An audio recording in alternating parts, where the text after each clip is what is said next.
오늘 그 팔복 중에서 세 번째 메시지가 되는데, 땅에 대해서 관심 있는 분들이라면 좀 잘 들으면 좋을 것 같습니다. 여러분 좀 땅 좀 있으십니까? 누가 조크로 그렇게 하시더라고요. 땅이 있어야 된다. 땅. 캐시보다도 땅이 있어야 된다. 그러시더라고요. 여러분 어때? 땅이 좀 있으십니까? 젊은 분들은 뭐 땅이 그렇게 있을 것 같지는 않고, 그렇다고 이렇게 뭐 그럼 나이가 있으시고 하면은 땅이 자연적으로 있으신 그것도 아니고. 오늘 말씀에 온유한 자에게 하나님 주시는 복이 땅을 주시는 거랍니다. 그럼 어떻게 나이 들어서도 땅이 없는, 저도 땅이 없는데 제가 온유하지 못해서 하나님 땅을 안 주시는 건가? 오늘 아까 우리 기도하실 때 선교사님들 위해서 기도했는데, 선교사님들 리타이어 하시고 사실 선교사님들의 리타이어 이후에 대책이 잘 없어요. 그분들은 뭐 온유하지 않아서 땅이 없는 건가요?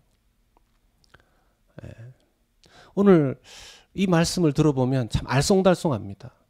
예수님께서 하신 말씀인데, 예수님은 진리의 말씀만 하셨는데, 이 말씀을 들으면 온유한 자에게 하나님 땅을 기업으로, 기업이라 그러니까 한국말로 무슨 컴퍼니 뭐 이런 거 생각할지 모르지만 영어로는 인헤리턴스로 되어 있습니다.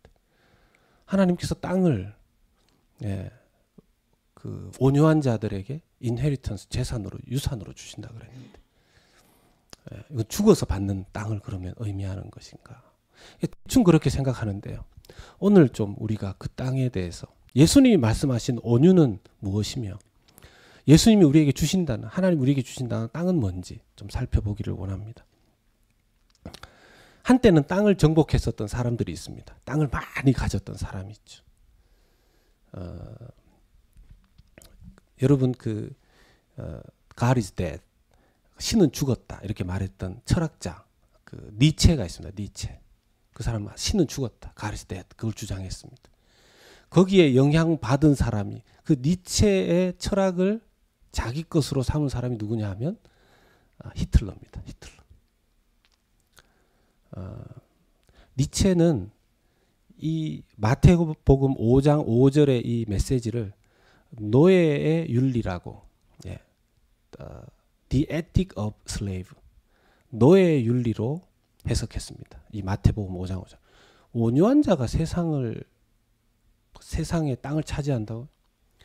세상의 땅은 온유한 자가 아니라 힘있고 남을 죽여서라도 땅을 차지해야 땅을 가질 수 있는 거지, 무슨 온유하게 가만히 이렇게 착하게 있어가지고 무슨 땅을 돈 한 푼이라도 그렇게 해서 벌 수 있나. 니체의 주장은 그거였고, 그걸 정치적으로 받아들이고 자기 인생 철학으로 삼은 사람이 히틀러였습니다. 그러니까 히틀러는 사람이라 하더라도 내가 땅을 차지하기 위해서 저 사람들을 죽여서라도, 그러니까 수용소에서 여러분 전염병 같은 게 돌아서 동물들이 죽으면, 뭐 치킨, 닭이라든지 소라든지 전염병이 돌아서 막 죽으면 그냥 땅을 파서 거기 파묻어 버리죠. 인간을 어떻게 그렇게 합니까? 실험실에 모아놓고 독가스를 주면서 사람들이 죽으니까 그냥 동물들 치우듯이, 쓰레기 치우듯이 뭐 끌어모아가지고 땅에다 그냥 제대로 파묻지도 않았잖아요. 히틀러는 잠깐 그 유럽의 땅을 막 차지하는 것 같았습니다. 근데 그 땅은 임시적이고 오래 가지도 않았어요. 히틀러가 어떻게 죽었는지 비참하게 죽지 않았습니까? 또 땅을 차지했던, 힘으로 땅을 차지했던 유명한 사람이 나폴레옹이었습니다. 19세기 유럽의 대부분의 땅을 정복했었던 강한 군사들. 그런데 나폴레옹이 어떻게 죽었죠? 나중에 세인트 헬레나라는 아일랜드 섬에 가서 마지막 6년 동안 그 사람은 유배자로 이렇게 거기에 이렇게 울타리에 가두어져서 6년 동안을 지내고 거기서 죽습니다. 나폴레옹이 죽을 때 이렇게 말했다고 합니다. 나는 강한 병사를 끌어모았는데 그는 사랑을 나누어 주었다. 예. 자기는 강한 병사들을 끌어모았는데 예수님, 여기서 그는 예수님 말하는 거죠. 그는 사랑을 나누어 주었다라는 것입니다. 역설적인 거죠. 이 땅에서 자기 힘으로 남들까지 남들의 인권과 남들의 재산과 남들의 어떤 것들을 착취해서라도 땅을 차지했던 사람들의 끝은 좋지 않았습니다. 하나님께서 결코 인정해 주지 않았습니다. 그런데 반대로 예수님은 나누어 주었잖아요. 사랑을. 그 예수님이 지금 만드신 땅을 보십시오. 나중에 이제 땅에 대한 개념도 얘기하겠지만요. 지금 예수님께서 이 말씀을 전하실 때 이스라엘도 로마의 식민지였었습니다. 많은 사람들이 그 식민지 상태에서 이제 인디펜던스 무브먼트, 독립운동 했었죠. 독립운동 하려면 어떻게 했어야 될까요? 로마와 맞서 싸우려면 열심히 어딘가에서 칼을 갈고 이제 무술을 준비하고 돈을 모으고 이렇게 하면서 이스라엘을 회복하려고 했을 겁니다. 그런데 예수님께서 뭐라고 말씀하시냐면 온유한 자여야지 땅을 받을 수 있다 얘기하십니다. 그 예수님의 말씀을 듣고 막 그 혈기에 충만해서 저분이 메시아일 것이다. 자기가 봤을 때 저 사람이 메시아일 것 같은데 메시아에게서 기대했던 바 그들이 원했던 것은 He wants a general. 장군을 원했죠. They want a general. 그들은 장군을 원했습니다. 메시아로서. as a 메시아. 그러니까 장군 같은 메시아가 와서 여러분 우리 강해집시다. 우리는 파워풀한 민족입니다. 우리는 옛날에 정말 애굽에서 이집트에서 나와서 가나안에 들어갈 때도 수많은 적들을 이겨서 가나안 땅을 정복했습니다. 그러니까 우리 강해져야 합니다. 로마를 이깁시다. 그럼 막 모여있던 사람들이 막 그럽시다. 막 이래야 되는데 예수님께서 뭐라고 얘기하시냐면 온유한 자가 복이 있으니 온유해야지 땅을 얻을 수 있습니다. 아마 거기에 앉아있던 사람들 중에서 속으로는 저 사람 메시아가 아니다. 저 사람 우리가 기대했던 메시아가 아닌 것 같다. 그렇게 생각했을 수도 있습니다. 자, 그렇다면 예수님 말씀하시는 이 온유한 자의 뜻이 뭘까요? 여러분들은 보통 온유하다 하면 어떻게 생각하십니까? 영어 성경에는 이 온유한 자를 meek 이렇게 온유함, meek라고 표현을 했더라고요. gentile 그렇게 표현하기도 합니다. 보통 착하고 부드럽고 좀 이렇게 그런 사람들 보고 온유하다라고 하죠.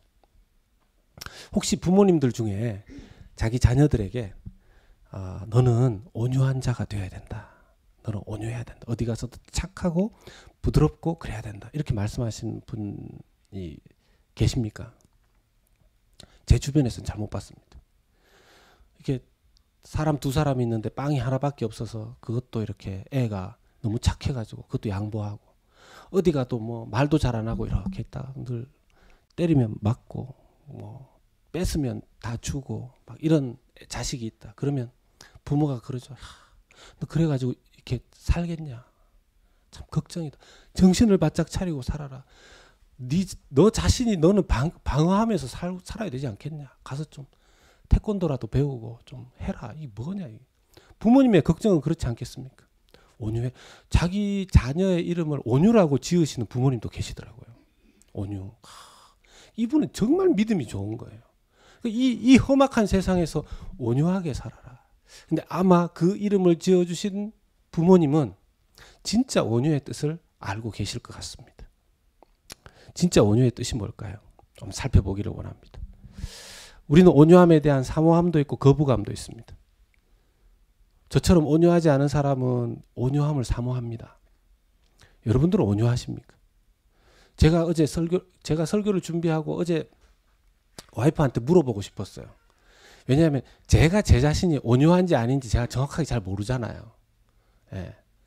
여러분들이 나는 온유합니다. 그렇게 얘기해도 자기 옆에 있는 가족이 자기가 온유하다 그러면 보면서 말도 안 되는 소리 하지 말라고. 그러면 온유하지 않은 거예요.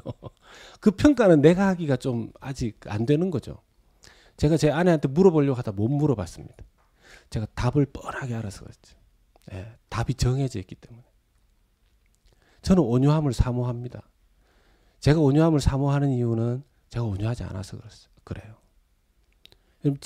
보통 자기가 사모하는 것, 자기가 가지고 받고 싶은 것, 자기가 부족하거나 없으니까 사모하지 않습니까? 예. 근데 온유함, 제게 부족하고 없기 때문에 저는 온유함을 사모합니다.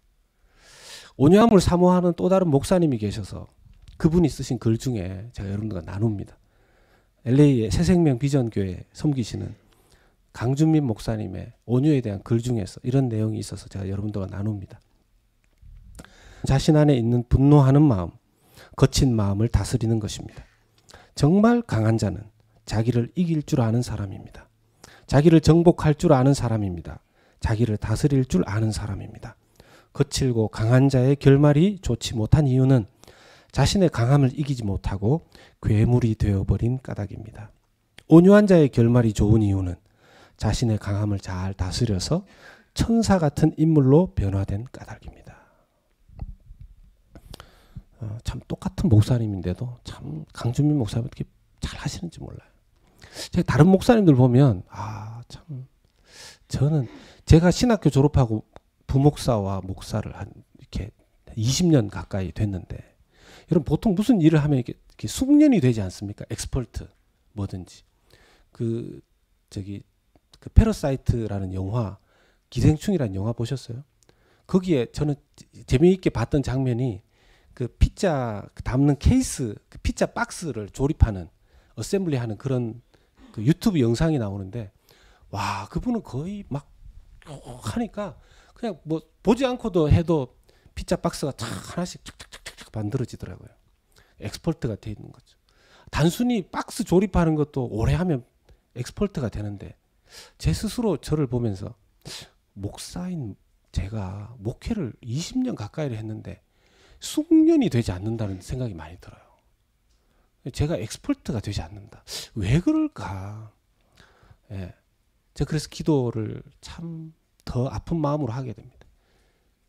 말씀을 제가 여러분들과 나누기 전에 저부터 이 말씀에 깨져서 좀 하나님 변화가 되어야 되지 않겠습니까? 말씀을 전하는 자로서 메시지를 전하지만 그래서 성도들이 이 말씀을 받고 은혜를 받냐? 변화가 되느냐? 거기에 관심 두는 것, 그건 하나님이 하실 일이고 제가 최선을 다해야 되는 것은 제가 이 말씀을 먼저 받아서 제가 변화되는 일이라는 거죠. 그게 게을렀기 때문에, 그게 부족했기 때문에 원래 얘기로 돌아가서 온유하다라는 거. 여러분 온유하십니까? 만약에 온유함이 부족하다거나 내게 온유함이 좀 많이 없다라고 생각된다면 예수님이 원하시는 그 온유함을 우리가 좀 배워야 되겠습니다. 예수님 얘기하지 않았습니까? 수고하고 무거운 짐진 자들아 다 내게로 와서 배우라 그랬습니다. 우리는 계속 예수님께 러닝하는 자가 되어야 되는 것이죠. 예수님께서 말씀하신 온유함을 좀 더 이해하려면 구약의 시편 37편으로 가야 합니다. 시편 37편 한번 보겠습니다. 시편 37편 9절 말씀 같이 한번 읽겠습니다. 시작. 진실로 악을 행하는 자들은 끊어질 것이나 여호와를 소망하는 자들은 땅을 차지하리로다. 아멘. 여기에 땅을 차지하는 자들이 나옵니다. 땅을 받는 자들. 누구라 그랬습니까? 여호와를 소망하는 자들. 여호와를 소망하는 자들. 이것이 하나님이 말씀하시는 비블리컬한 온유함의 정의입니다.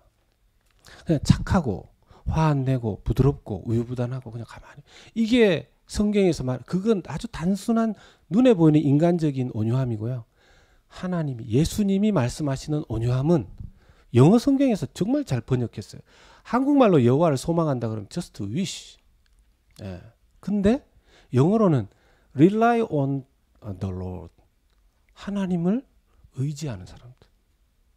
근데 여러분 하나님은 항상 의지해서 살아가야 되지만 진정 하나님을 이 사람이 의지하는 사람이냐 아니냐는 언제 나타납니까?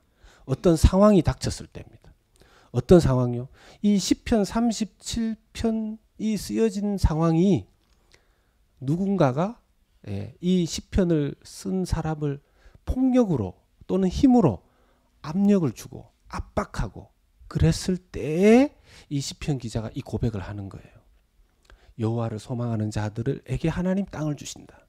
이제 이 시편 37편 11절로 가면 이게 더 정확하게 나옵니다. 보십시다.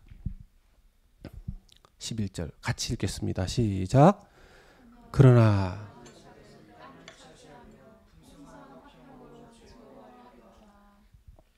아멘. 여기 이 말씀을 보면 온유한 자들은 땅을 차지하며 풍성한 화평으로 즐거워하리로다. 한 번 더 온유한 자라고 나오는데요. 영어 성경을 보면 그 뜻이 더 정확합니다. The oppressed. 이게 무슨 뜻인가 제가 잘 안 쓰는 단어라서 저는 제가 영어가 짧고 찾아보니까 압력을 뭐라 그러죠? 압력을 받고 있는 자들. 압제를 당하고 있는 사람들. 오늘날로 따지면 지금 아프가니스탄에 탈레반이 오면서 뭐 탈레반에게 있어서는 뭐 인권, 특히 여성과 어린아이들의 인권이 뭐 무시하는 그런 사람들 아닙니까? 거기에 있는 사람들은 지금 압제를 당하는 사람들이죠. 독재적인 세력에 의해서 압제받고 있는 사람들. 자, 그러면 9절의 말씀과 11절의 말씀을 종합해 보면 어떻게 되느냐? 세상의 어떤 일과 상황과 사람 때문에 압력을 받고 압제를 받고 그렇게 힘든 상황 속에서 그들의 리스판스는 뭐라는 겁니까? 하나님을 의지해서 하나님께 소망을 두고 그 문제가 풀어질 수 있도록 하나님만 전적으로 의지하는 그 사람이 바로 온유한 자라는 것이죠. 그 사람이 온유한 자라는 겁니다. 온유한 자는 억압을 받는 중에도 하나님만 의지하는 자입니다. 자기의 주장이 있기는 있지만 자기 주장이 없는 사람이 어디 있습니까? 바보가 아닌 이상. 자기 주장이 있지만 하나님의 다스림에 이 상황의 해결을 맡기고 하나님의 뜻을 따르는 것을 의미합니다. 그게 온유입니다. 예수님은 온유하신 분이셨습니다. 어떻게 온유하신 분이셨습니까? 그분은 하나님이셨음에도 불구하고 Father God, 아버지 하나님의 뜻에 늘 순종하고 자기 주장을 굽히고 하나님 아버지의 뜻에 순종하는 분이셨습니다.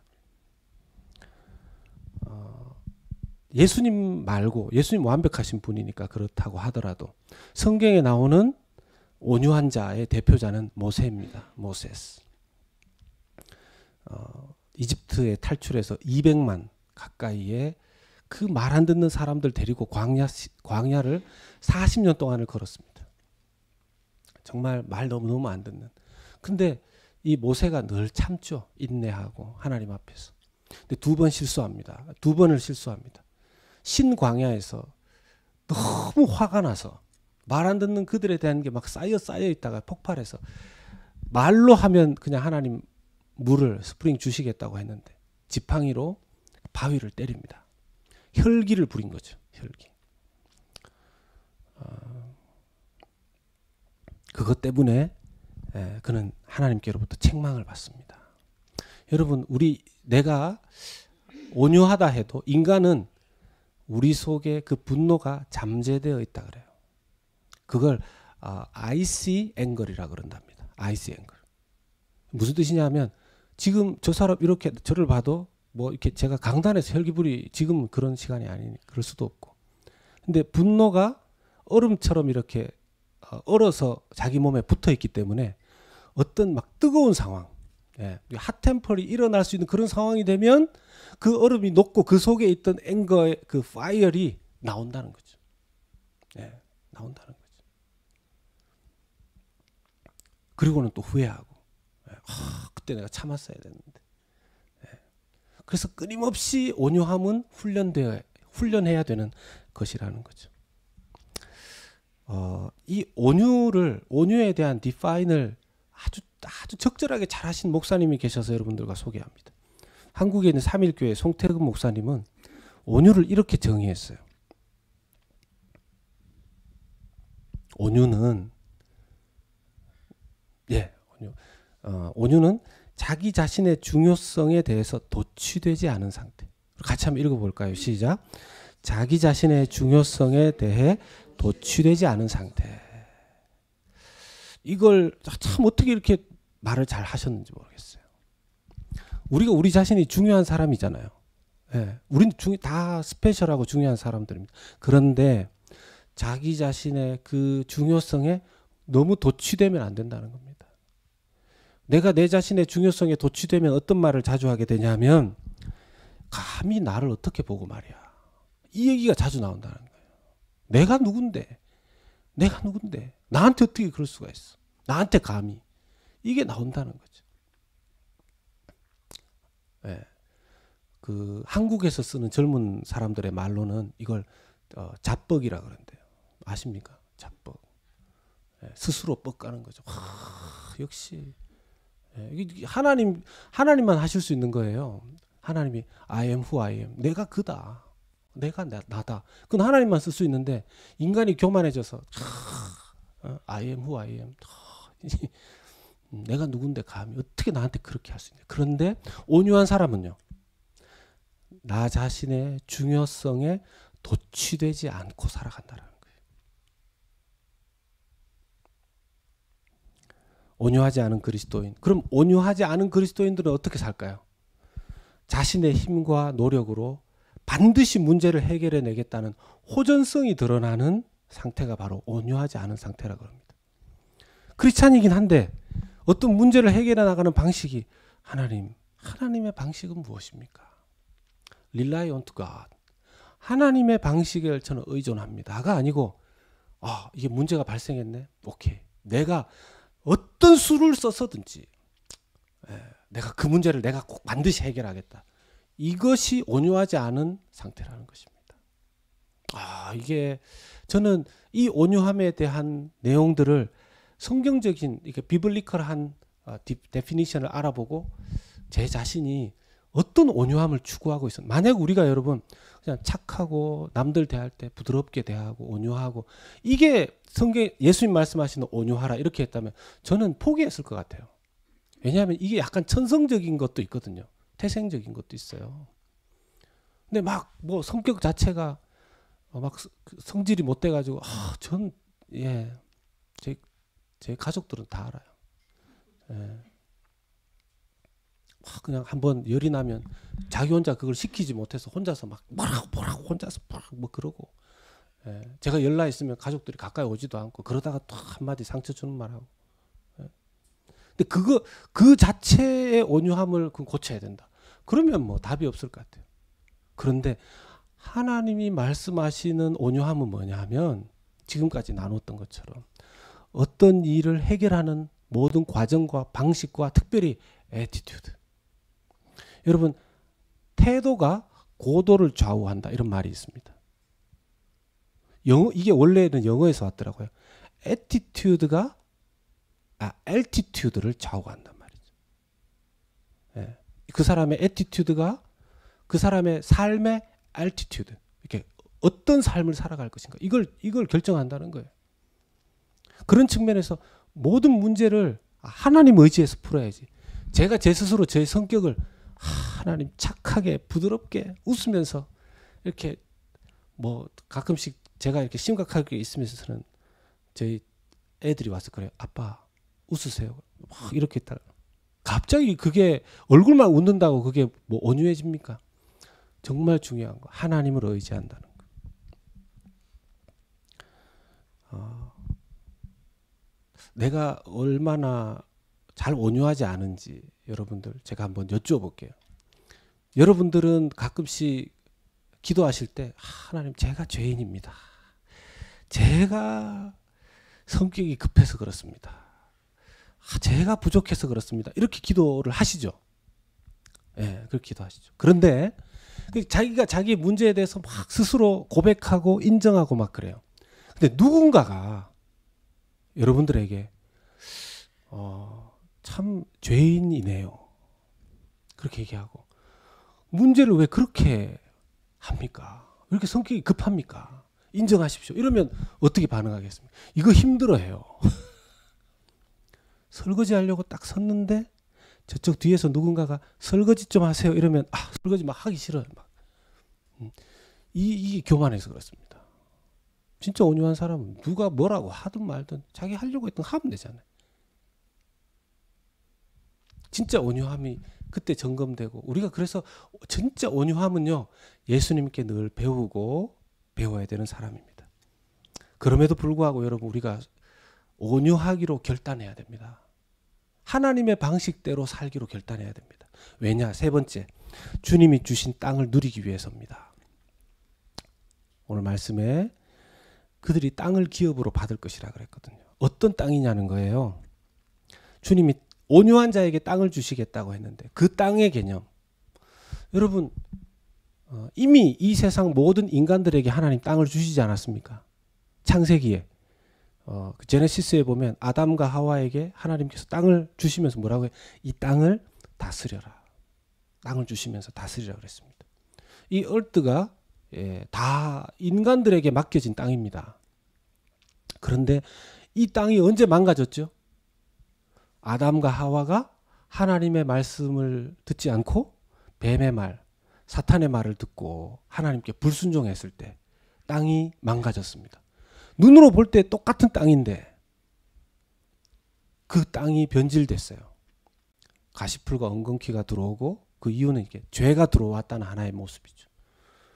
그 전 죄가 이 세상에 들어오기 전에 아담과 하와가 살았던 그 에덴 동산의 땅은 천국이었어요. 천국이었어요. 이 땅에 있는 천국이었습니다. 그런데 죄를 짓고 그 땅이 죄악의 땅이 된 거죠. 그것이 지금까지 온 것 아닙니까? 그런데 예수님께서 말씀하십니다. 온유한 자에게 다시 그 땅을 주겠다라는 거죠. 다시 그 땅을 주겠다.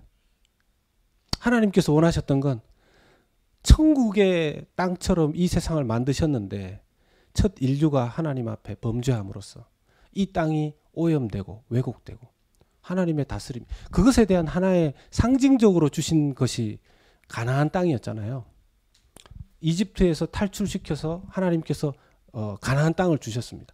여러분, 가나안 땅 겉으로 보기에는 이스라엘 백성들이 막 전쟁해서 받은 것 같지만 실제로 하나님이 주시기로 약속하신 땅이지 않습니까? 약속의 땅. 하나님께서 너희들 앞서서 왕벌을 보내고 뭘 앞서서 보내서 이 전쟁은 이긴 전쟁이니까 너희들은 믿음으로 이 땅을 차지하면 된다. 그리고 그 땅 가나안에서 살 때는 어떻게 살아라고요? 하나님의 법대로, 하나님의 다스림을 인정하면서 하나님의 통치가 드러나게. 그래서 가나안 땅에서 하나님은 왕을 세우지 못하게 하셨습니다. 원래 왕을 주시지 않았어요. 주변에 있는 세상에는 다 왕들이 있었죠. 가나안 땅 주변에는 다 왕이 있었습니다. 근데 이스라엘에만 왕이 없었어요. 누가 왕이기 때문에? 하나님이 왕이시기 때문에. 하나님의 왕되심을 받고 가나안을 살아야 되는데 가나안 땅에 가서 이제 땅 생기고 좀 먹고 살만하니까 그 땅이 우상이 되고 땅에서 나오는 그 곡식과 이런 것들이 우상이 되고 주변 나라에 있었던 우상들을 다 바라보고 금덩어리, 나중에는 인간 왕을 구하지 않습니까? 하나님, 우리에게도 인간의 왕이 필요합니다. 사람 보고 다스려 달라는 거죠. 결국 그 땅, 하나님께서 그 가나안 땅을 이방 나라에 줘버리시죠. 계속 불순종하니까. 예수님께서 하나님의 나라, 하나님께서 다스리시는 땅 되게 하시기 위해서 예수님께서 몸을 입고 이 세상에 오신 것입니다. 하나님은 다시 하나님 나라를 이 땅에 건설하실 것입니다. 누구를 통해서요?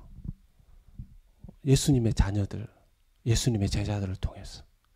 그 사람들이 누가 되어야 되냐고요? 온유한 자가 되어야 된다고요. 그러면 여러분, 예수님이 지금 말씀하시는 이 땅은 이렇게 미래 수동형으로 되어 있습니다. 그냥 온유한 자로 살면 그 땅은 우리에게 주어진다는 거죠. 우리가 막 누군가의 땅을 차지하고 뺏고 막 그렇게 하지 않아도 온유한 자로 살면 하나님께서 그 땅을 우리에게 주신다는 겁니다. 눈에 보이는 물리적인 땅을 넘어서서 어떤 땅? 하나님이 다스리시는 땅, 하나님이 통치하시는 땅, 하나님의 화평이 나타나는 땅. 내가 온유한 자인지 아닌지 알 수 있는 방법이 뭡니까? 내가 살고 있는 이 땅이 온유한 자에게 주시기로 했던 그 땅이 되었느냐는 거죠.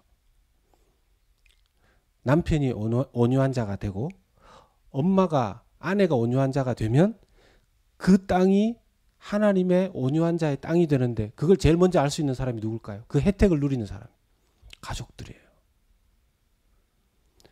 부모가 온유한 자의 삶을 살지 않으면 그 땅이 결코 화평하고 행복한 땅이 될 수 없습니다. 아무리 많이 가졌어도. 지금 시간이 없어서 다 말씀드릴 수 없지만, 미국의 담배 그 장사로 엄청나게 돈을 많이 번 사람의 이름이 듀크입니다. 듀크. 나중에 듀크 대학을 세웠어요, 그 사람이. 재산이 조 단위를 넘는다 그러죠. 미국의 단위로 내가 잘 모르겠는데요. 근데 그 자녀들, 너무 그 부모가 자녀들을 학대해서 정신병에 걸리고 나중에 정상적인 사회생활을 할 수 없었다 그래요. 그렇게 밖으로는 좋은 일 다 해놓고 자기가 살았던 삶의 땅은 온유한 자의 그 하나님이 주시는 땅을 만들지 못했다는 거죠.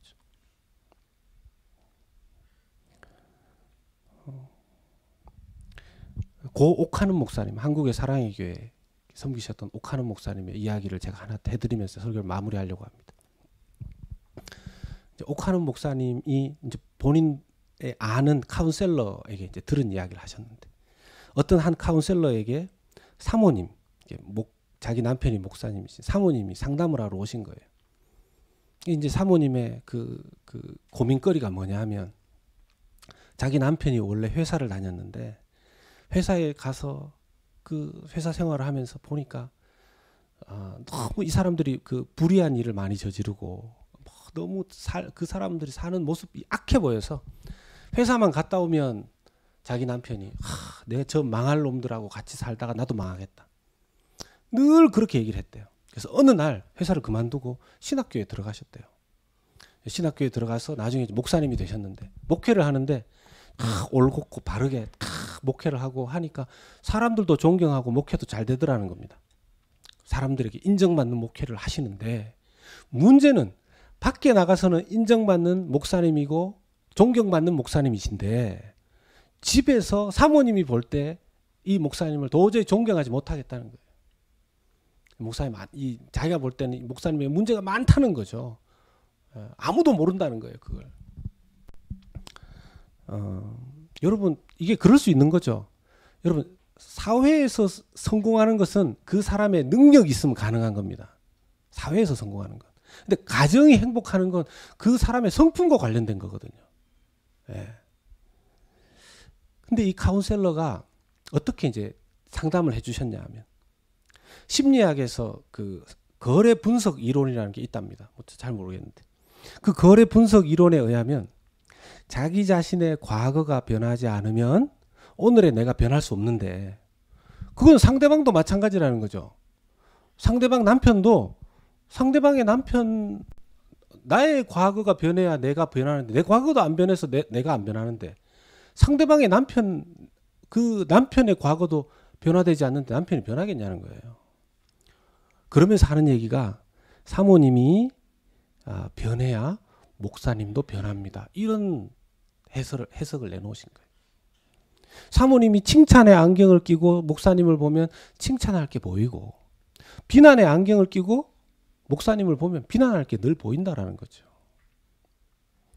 여러분, 제일 어려운 게 남 변화시키는 게 아니라 자기 변화되는 겁니다. 제일 어려운 게. 예수님은 우리처럼 고집세고 안 변화되는 이 죄인들 위해서 이 세상에 오셔서 자기를 십자가에서 못 박아 우리에게 주시지 않았습니까?